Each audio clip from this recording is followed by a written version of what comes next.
There are moments in life when trusting God feels riskier than holding on to what little you have left. Moments when faith feels dangerous, when obedience doesn't make sense. When you whisper under your breath, "God, I don't know how much more I can take." And if you've ever been there, this story is for you. Because there was a woman in the Bible who reached that exact moment, and what God did next changed everything. Welcome to Grace Glow Channel, a place where God's Word meets real life and faith is strengthened in moments of doubt. If you're walking through uncertainty today, stay with me. The Bible tells us there was a terrible famine in the land. The ground was dry, the rivers had stopped flowing, the crops had failed. People were hungry, families were desperate, hope was running thin. And in the middle of this widespread suffering, God sends the prophet Elijah not to a wealthy household, not to a powerful leader, but to a widow, a woman with no safety net, no income, no zapas for tomorrow, just one last meal. Scripture tells us this widow was preparing her final portion of food, a little flour, a few drops of oil, just enough for one last meal for herself and her child.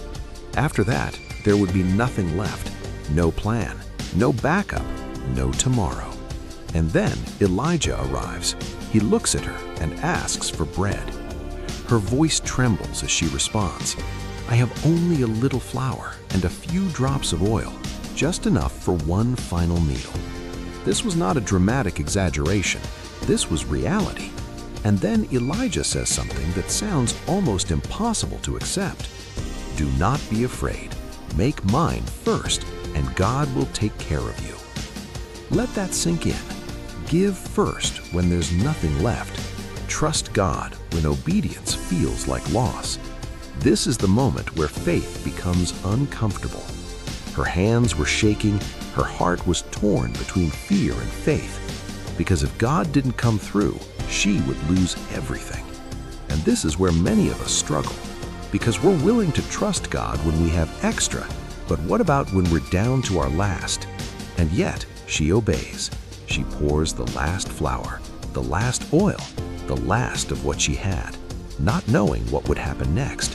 No angel appeared, no thunder rolled, no instant sign, just quiet obedience. And then, the miracle began. The jar never ran empty, the oil never dried up. Every single day, when she reached inside, provision met her hand. Enough for today, enough for tomorrow, enough for as long as the famine lasted.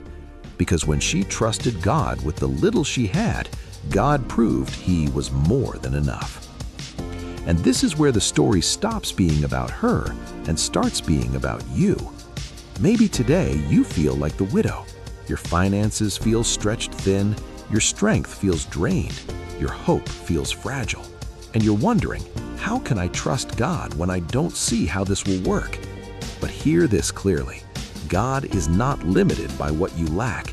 He is not intimidated by your shortage. He is not surprised by your need. He can multiply what feels insignificant. He can provide in ways you never expected. He can sustain you right in the middle of your famine.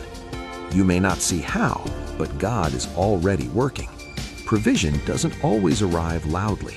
Sometimes it shows up quietly, one day at a time. Enough strength for today, enough grace for this moment, enough hope to keep going. And that is still a miracle.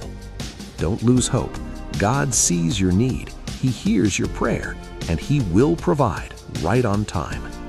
If this message encouraged you, type in the comments, "God will provide for me."